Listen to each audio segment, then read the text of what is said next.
Kalau kalian pernah nonton film-film Tom and Jerry atau James Bond, pasti kalian pernah melihat bumper ikonik maskot singa yang mengaum sebelum film dimulai kan? Nah, itu adalah ciri khas dari studio Metro-Goldwyn-Mayer. Didirikan pada tanggal 16 April tahun 1924, Metro-Goldwyn-Mayer ini udah menjadi salah satu studio film Hollywood tertua dan terbesar di dunia. Pada tahun 2021, Metro-Goldwyn-Mayer yang udah menggunakan 8 singa berbeda untuk bumper mereka, akhirnya menggantinya dengan CGI setelah 100 tahun. Sama halnya dengan list studio film lain yang pernah kita buat. Kali ini gantian, bikin 10 film terbaik Metro-Goldwyn-Mayer di tahun 2021 sampai 2022. Yuk simak listnya.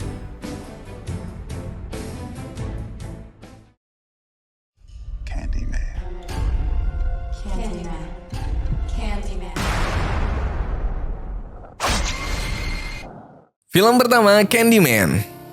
Candyman merupakan film tahun 2021 yang menjadi sequel serta punya alur pengisahan yang terkoneksi dengan film berjudul sama arahan Ben Natros di tahun 1992. Film Candyman kali ini disutradarai oleh Nia Da Costa dengan jajaran cast-nya seperti Yahya Abdul-Mateen, Teyonah Parris, dan Nathan Stewart Gerrard. Candyman sendiri kisahnya diadaptasi dari cerita pendek karya penulis Clive Barker berjudul The Forbidden yang merupakan salah satu cerita dari koneksi dari Books of Blood. Candyman mengisahkan tentang Anthony McCoy, seorang seniman yang baru saja pindah ke kota Chicago dan menyebarkan kisah soal Candyman melalui lukisan yang dibuatnya. Akhirnya orang-orang mulai percaya dan mencoba memanggil namanya. Seperti yang dapat diduga, sosok supranatural yang dipanggil sebanyak 5 kali ini akhirnya datang dan memberikan teror. Candyman patut diacungi jempol karena berhasil bikin para penonton menjadi tidak nyaman. Banyak adegan intens yang menghadirkan isu sensitif dan visual yang kreatif. Juga banyak momen yang mencengangkan sekaligus kritik sosial yang sangat mengerikan.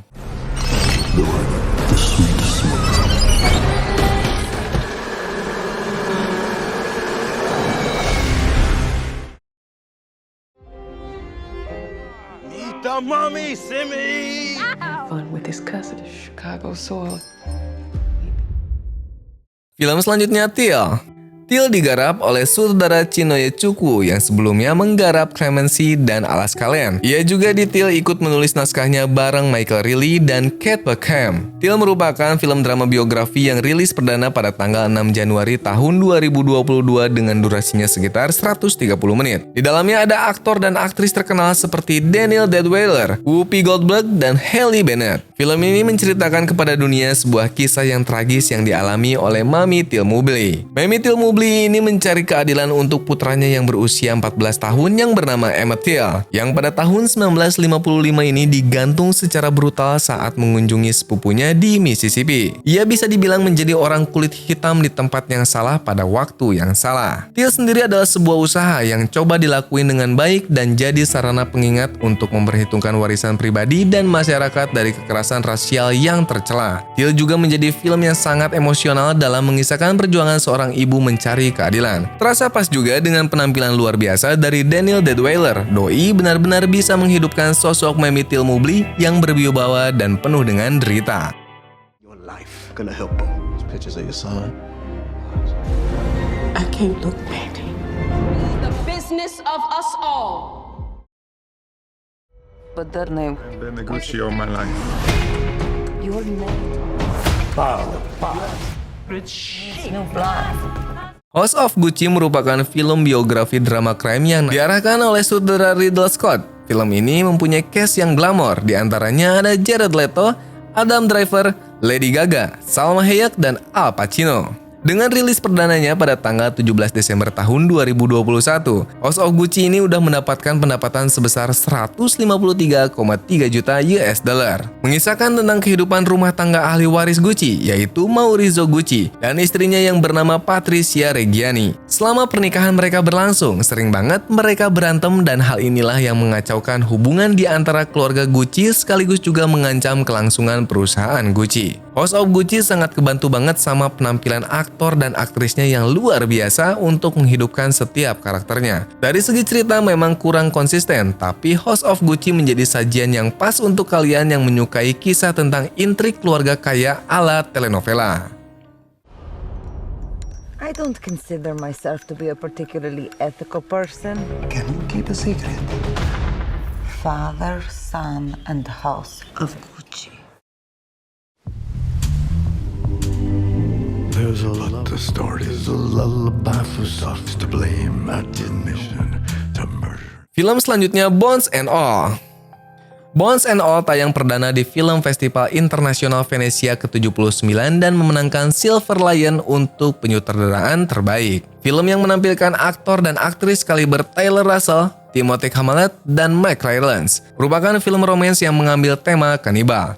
Kisahnya sendiri diangkat berdasarkan novel di tahun 2015 dengan judul yang sama dari karya Camille DeAngelis dan disutradarai oleh Luca Guadagnino. Ceritanya berawal pada sebuah insiden mengerikan ketika Maren lagi ngumpul dengan teman-temannya dan tiba-tiba aja dia menggigit jari temannya sampai hampir putus. Maren pun langsung lari ke rumah dan ayahnya yang emang kelihatan udah tahu apa yang bakal terjadi dan langsung nyuruh doi untuk berkemas-kemas dan pergi secepatnya dari rumah itu. Setelah sampai di tempat aman, Maren terbangun dan menemukan fakta kalau ayahnya udah meninggalkan dirinya sendirian. Kemudian Maren bertemu dengan seorang pria yang tidak dikenal yang mengetahui siapa dirinya dan tidak hanya itu, pria itu pun memiliki kecenderungan aneh yang sama dengan dirinya. Lalu setelah itu barulah doi bertemu dengan Lee, seorang lelaki muda yang juga sama dengan dirinya. Bones and All sendiri mengangkat tema-tema berat tentang kesepian, feminisme, dan kebencian diri yang ditampilkan dalam novelnya. Semua ini untungnya berada di tangan yang tepat meskipun di beberapa bagian rada kurang maksimal. Namun tetap saja perjalanannya menyimpan keindahan di balik kebrutalannya.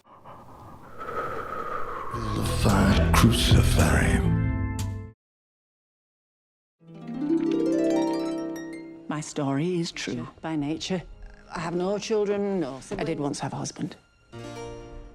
Film selanjutnya 3000 Years of Longing.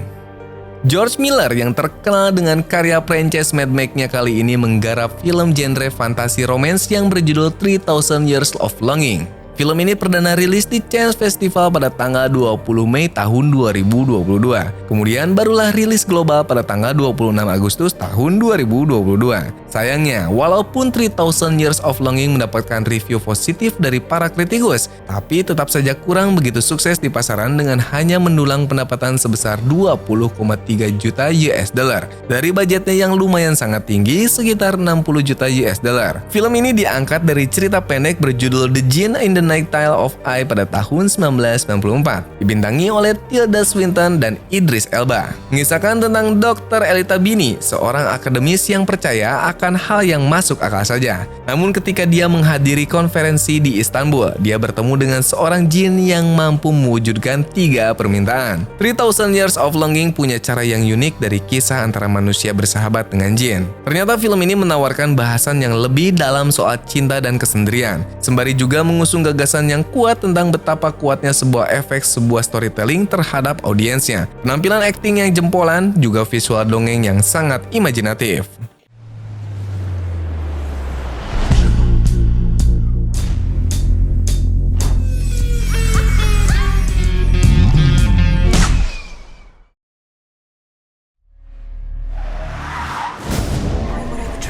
We all have our secrets.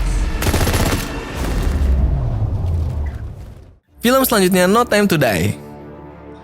Film kelima dari James Bond yang juga menjadi film terakhirnya Daniel Craig sebagai James Bond sempat mengalami penundaan yang cukup lama gara-gara pandemi kemarin. Barulah 30 September tahun 2021 film ini tayang serentak di bioskop. Film ini disutradarai oleh Cary Joji Fukunaga yang juga ikut menulis naskahnya bersama Robert Wade. Selain ada Daniel Craig, ada juga aktor dan aktris ternama seperti Rami Malek, Ana de Armas, dan Lea Seydoux. No Time to Die mengisahkan James Bond yang lagi menjalani masa pensiunnya setelah berhasil menjarain Ernest Starvo Belford yang juga menjadi pemimpin organisasi Spectre. Namun tiba-tiba muncul masalah baru lagi di mana ada senjata biologis yang mengancam umat manusia dan ada kaitannya dengan Spectre. Hal ini kemudian bikin James Bond akhirnya sekali lagi beraksi buat menghentikan hal tersebut. No Time to Die menjadi penutup yang sempurna bagi perjalanan Daniel Craig sebagai James Bond. Penutup yang enggak pernah dilakukan oleh film-film Bond terdahulunya yang menjadikan Bond di era Daniel Craig mempunyai awal dan akhir yang jelas dan terasa lebih personal di mata para penggemar. Kalau soal action jangan ditanya lagi deh, oke banget pastinya. Mine will survive long after I'm gone.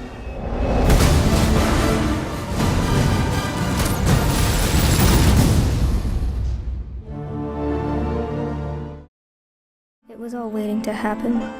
Before it happened, along the path that led to violence. If we do not forgive these men, Listen to reason. We know that Film selanjutnya Woman Talking.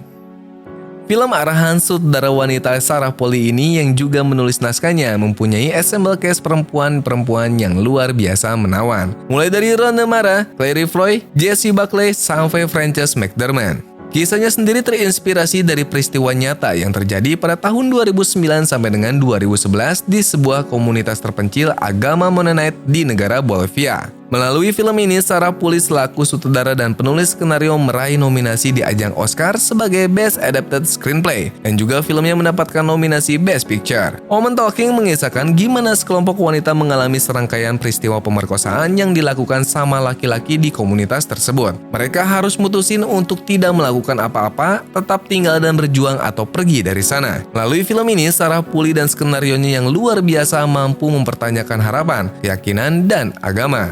Dengan narasi yang dieksekusi secara dialog driven semakin memperkuat aspek dialog dan karakterisasinya. Apalagi disampaikan dengan sempurna oleh sederet cast yang bergelimang bintang. Live in your entire life. It never matters. Ask ourselves who we are. Awful small affair, and there's nowhere to be seen. so how'd you become such a hotshot actor? Film selanjutnya Licorice Pizza.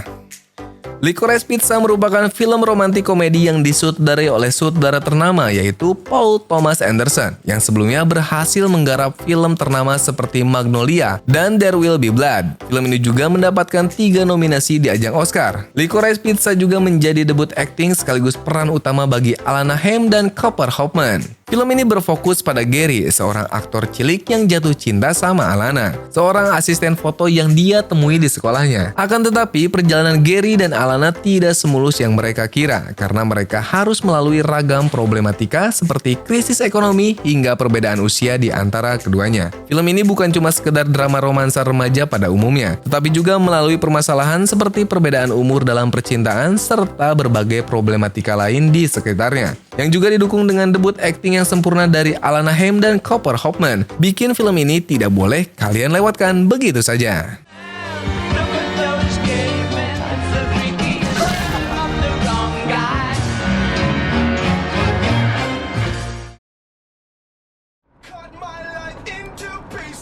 You've been in like a little bit of a slump Solve all your own problems. Go talk to someone.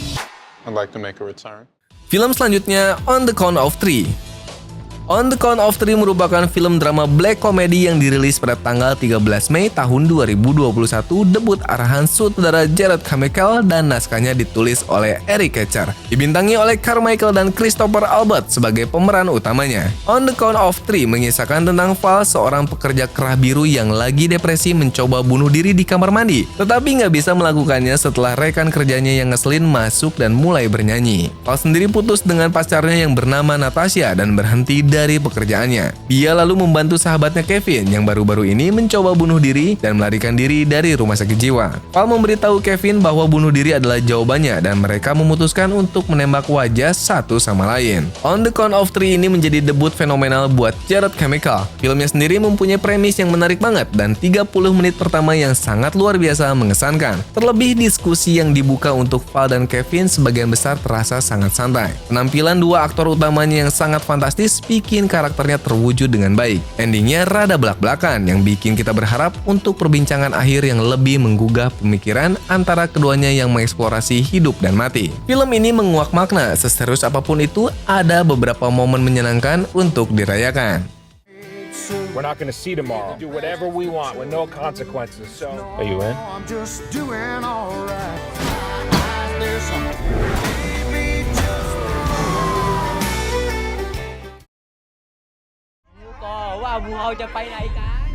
Hey Rick, you following what's happening in Thailand? We're on the list of rescue divers.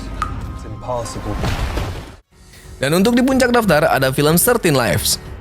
13 Lives merupakan film yang diadaptasi dari sebuah peristiwa yang mencuri perhatian banyak orang di seluruh dunia tentang 13 orang tim sepak bola junior di Thailand yang terperangkap di Gua Tam Luang pada tahun 2018 lalu. Ron Howard sebagai otak dari film ini dengan menjadi sutradara, produser, sekaligus penulis naskah. Film ini dibintangi oleh Viggo Mortensen, Colin Farrell, dan Joel Edgerton. Film ini banyak mendapatkan review positif dari para kritikus mengingat ceritanya yang sangat bagus dan menginspirasi. 13 Lives ini menceritakan tentang dua penyelam Inggris yang tergabung di organisasi British Cave Rescue Council. Richard Stanton dan John Fulton menjadi veteran dalam misi penyelamatan 12 anak dan seorang pelatih sepak bola yang terperangkap di gua yang dialiri arus air hujan. Sekitar 7 jam lamanya, akhirnya mereka menemukan keberadaan anak-anak dan pelatih tersebut. Film biografi yang satu ini sangat layak untuk ditonton. Banyak sisi kemanusiaan yang bisa diambil dan direnungkan. Ron Howard berhasil membentuk drama yang terus mengikat penonton dengan ketegangan dan menangkap banyak perspektif. Overall, film ini menjadi sebuah film survival yang banjir thrill dan suspense, tapi juga menjadi sebuah human drama yang penuh dengan kehangatan.